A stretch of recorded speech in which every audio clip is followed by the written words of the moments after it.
Okay.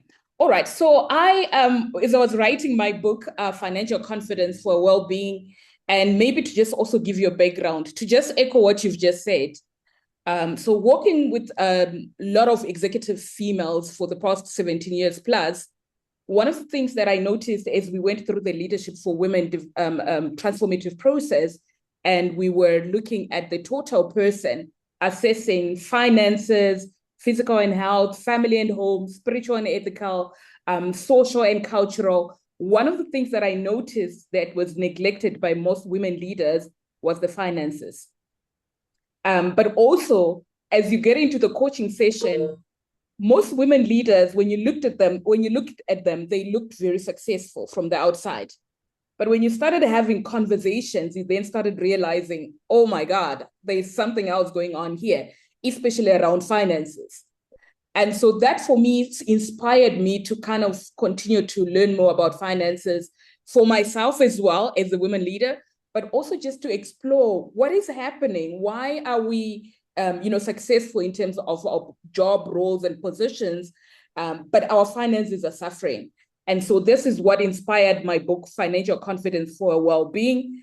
And part of my writing is around conditioning. And I remember just writing, one sentence that says, education does not cancel conditioning. And as I was thinking about our conversation today, I realized education is conditioning, right?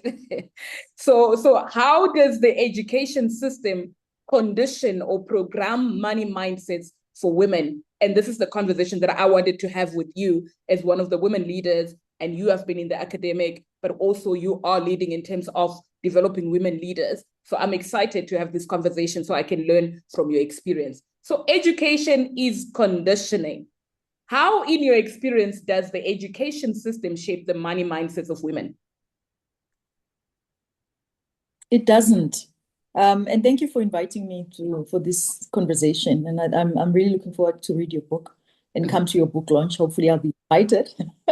You are already invited. So, no, thank you for that. I'll definitely be there. Okay. It doesn't, and I think that's the issue. Because, well, when I speak about education, I'll speak to higher education because that's the space I'm in. I wouldn't even speak to the lower levels, but just higher education, it doesn't. It's very neutral, and for both men and women, by the way. This is not a male versus women issue. The education system in general, it's focusing on certifying people, I think.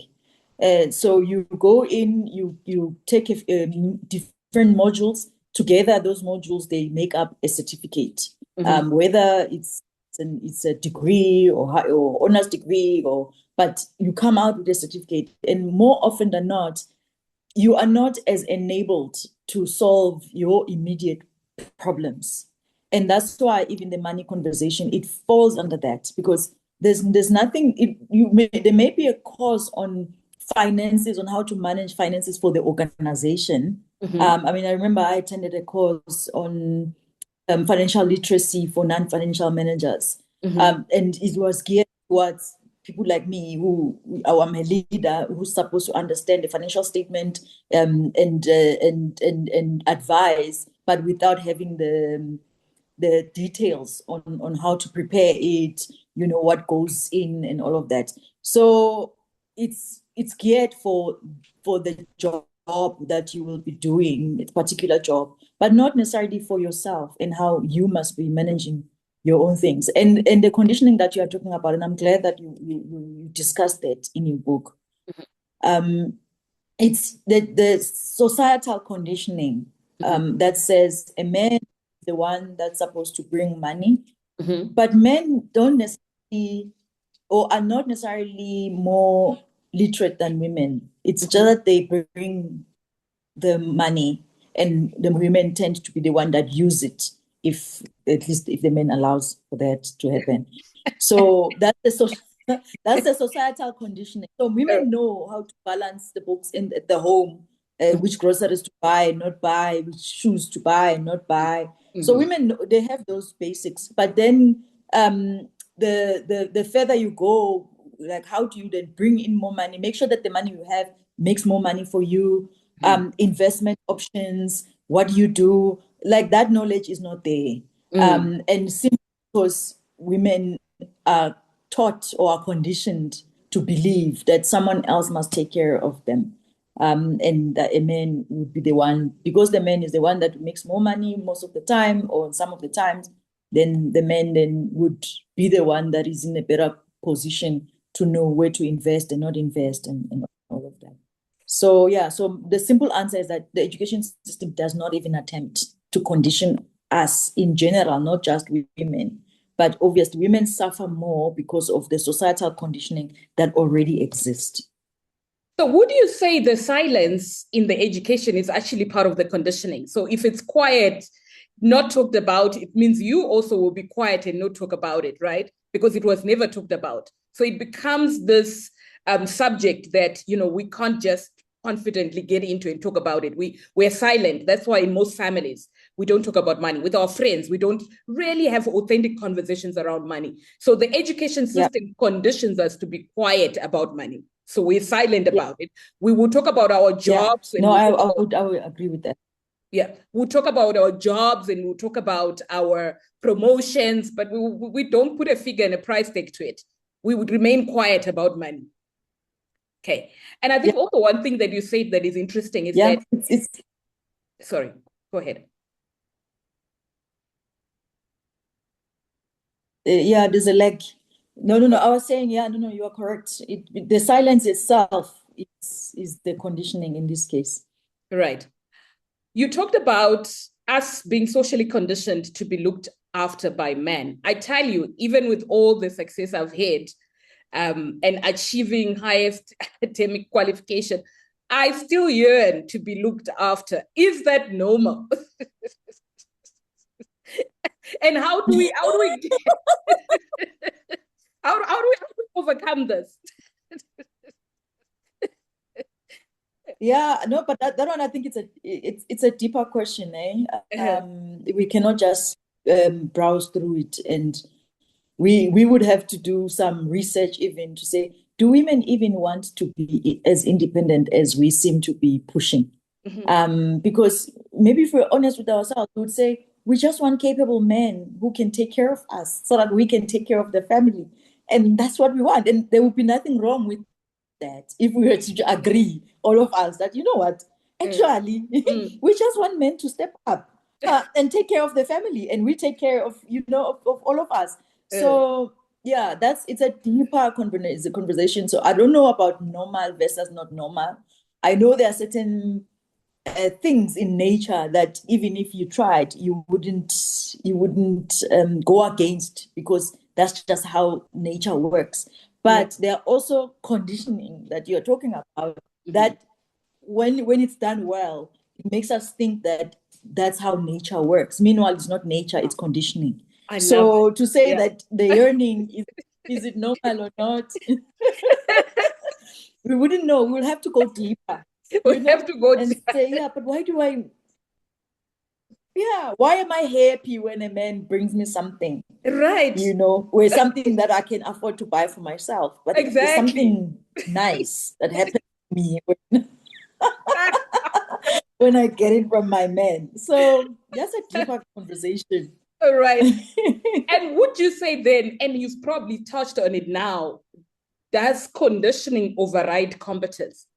So you could be competent, but still, your conditioning keeps on tripping back to how you were wired or how you have been taught, the script you've been handed. Yeah. And that takes deliberate awareness, because if you're not aware, even because most of us walk around thinking this is normal, meanwhile, this is a script you were given a long time ago, and you're not even questioning it because you're not aware. For me, I can tell you a story about my mom was very good with managing money because there was no money. So the little that had to come, she managed it so well. And I didn't appreciate it at the time until when I got a good job and I found myself in so much debt. And I was earning so much money, and yet by the second of every month, I was broke. And at some point, even my mother would be the one, I would call her and ask for 1,000 rand here and there. And I'll be so ashamed of it. That why am I asking my mother, who is a pensioner, and here I am earning so much money, but I don't know where it's going. I have a credit card, I have this. Like, I was in so much debt. And that feeling of shame got me to sit down and say, but what is it that I'm doing wrong? I must be doing something wrong, because honestly. And then I remember when I went with Sis Wendy, we got invited to this money mindset conference. And for the first time, I got taught how to manage money. And the 70-30 rule. I got exposed to it for the first time. And when I reflected back to how my mom used to manage money at home, I realized those principles. And so those principles are basic principles, no matter how much money you make. Right. If all the money you get, you are using it haphazardly, you will have the same outcome, even if you have the money. So it's about, how do you manage your money? How much do you save? How much do you invest? How much do you invest in yourself? How much do you spend for usages? How much do you give back? I mean, tithing, when I grew up, tithing was a non-negotiable at my house. Like every month, my mom took an envelope to church.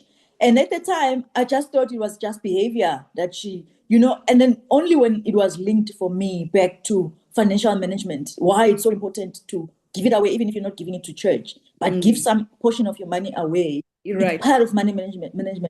It brings you good luck and all of that, good karma. It brings all the other money back. So, and I didn't know that principle until I was taught it. But my mom was practicing without even knowing the principles. So she was doing it. So yeah, so these things, we do need to be taught properly. But yeah, they're there. You said something, money you need to invest in yourself. So education, formal education system is not the same as it's personal development. And you're talking about having gone to a conference, which is now personal development. And most people don't actually put money aside for personal development, or they think that personal development is an unnecessary expense, right? What would you say to people around personal development? Yes, you've got the highest academic accolade or the highest academic qualification, but there you were going to a money mindset conference. Yeah, because again, it's part of the when you understand money and how it works, and not just money in this case, also just life in general, because the two are connected. Money is means for us to have a comfortable life.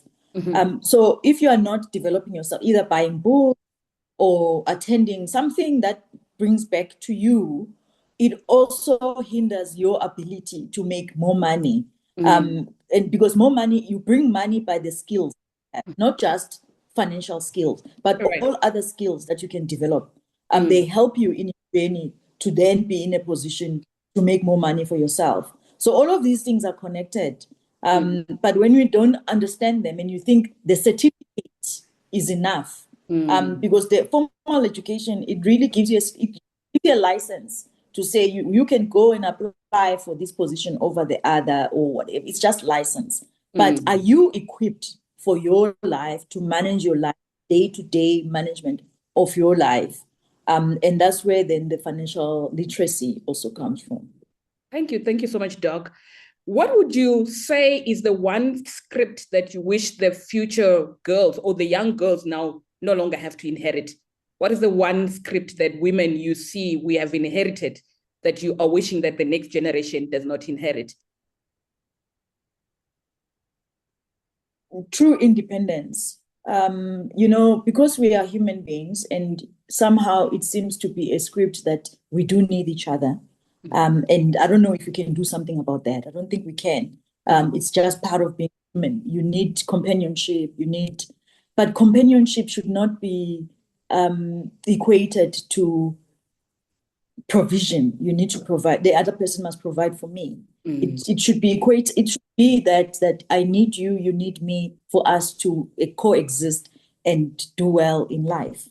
So young girls, I'm really hoping that they will get to a point where they realize that for you to have another person in your life, you must be fully competent in all aspects of life, health. And then the other person simply adds and they bring companionship. You work towards whatever shared goal that you choose to work on and you move life forward. But you as an individual, you must be fully equipped. And I mean, we see it with our parents who many of them ended up having husbands that leave the home, go to work somewhere else, and then they continue taking care of the home. Imagine if that woman wasn't fully competent, or how would she have managed her own life? Even though the script says there's a man that will provide for you and take care of you, protect you, and all of those things. In reality, it has not happened for the longest time. So we can't keep on yearning for that. We get to a point where we are all just self-sufficient. It becomes a bonus when you meet someone who has resources and you can share how you manage those resources together. It should become a bonus. So young girls in the future, they must be fully competent. Thank you so much, Doc. Really enjoyed this conversation, and I wish we could go on forever. But thank you so much for your wisdom, and thank you for having this conversation with me. I look forward to seeing you in person at the book launch, and I wish that we can continue to have more conversations. No, we will. We'll continue because you've started a nice, hopefully, a movement. And all like-minded people must come together and see how do we enable this, because it's real. Money is an emotional subject for many people. Even I would never share with someone how I'm struggling here and there.